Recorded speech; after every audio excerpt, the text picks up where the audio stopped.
The evidence is pretty clear that there was collusion between the Trump campaign and the Russians. I think there's plenty of evidence of collusion or conspiracy in plain sight. We saw strong evidence of collusion. Well, we know there was collusion with people in the campaign. Well, President Trump's re-election campaign already pouncing on Robert Mueller's report, releasing that video slamming Democrats for their claims about collusion. So are they helping his bid for re-election? Here to discuss is GOP strategist Chris Neiweem. Thank you very much for joining us. We appreciate it. Good with you, Heather. So, as with everyone, I just want to begin with your overall thoughts about what transpired yesterday. Well, I mean, I don't know if we need mayonnaise or mustard on the nothing burger. I think either will do. There was nothing there. I mean, the Democrats don't have a backup plan. This is, I mean, it's good news to obviously hear this in general, but they just don't have a plan for the president. He's been very successful. He has a strong record, and so now they're kind of left scratching their heads. Yeah, it seems like their plan is to still continue with additional investigations, though. Is that a wise move?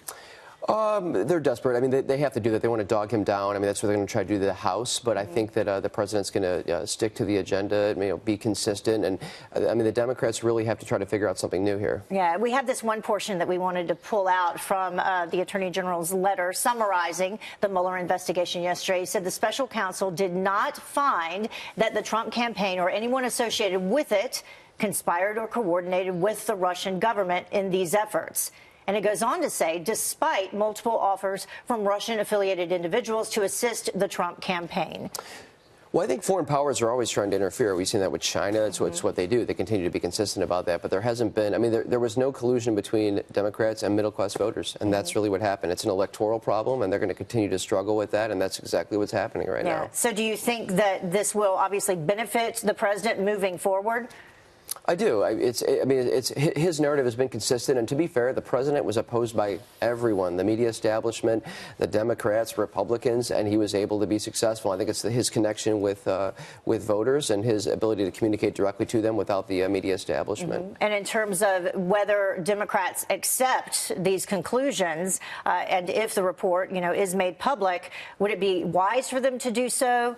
Will it harm them if they decide they're not going to accept this? Not necessarily, but it's just next steps. I mean, they've really been consistent about trying to push this up and draw attention to it, but there's just not anything there. So, I mean, they should try to focus on an agenda that moves them back to the center, because Democrats I know that are in the center don't want the party going as far left as they have, and that's the real struggle they have now. They have a political problem. At this point, they're already trying to dismiss the summary by the Attorney General, saying that both, as we just mentioned, both he and Rosenstein were appointed by President Trump. Now they have this opportunity. They're saying, let's just release the report, and they're trying to act like that's a partisan issue as well, where it doesn't really appear to be. Do you think that the report should be released? Not necessarily. No, I mean, I don't think there's really. There's not much there. I mean, I think that's how under the Obama administration we saw the same thing with investigations and partisanship. There's always going to be politics in government to a certain extent, but I don't think it's necessary, and I think we're ready to move on from this. All right, we will see if anyone agrees with you. Thank you so much, Chris. Appreciate it. All right.